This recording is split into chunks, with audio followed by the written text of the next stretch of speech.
Så er vi kommet frem til start nummer 13 her i Krafttour of Amateurs. Velkommen til Josefine Hollingdal og Follow Your Heart.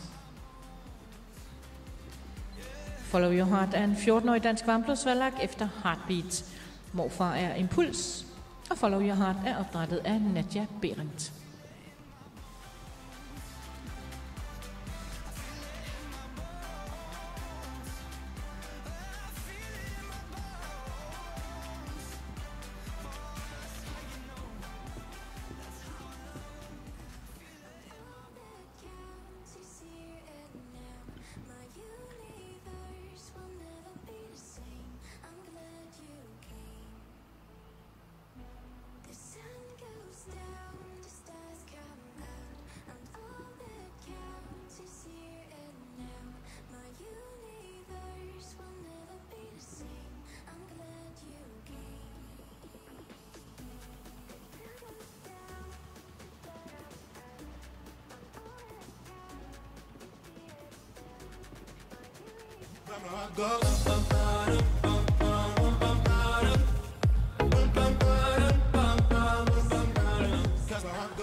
Tak til Josefine Hollingdal og Follow Your Heart. Det bliver fejlfrit i 30,55, og det er en foreløbig 4. plads.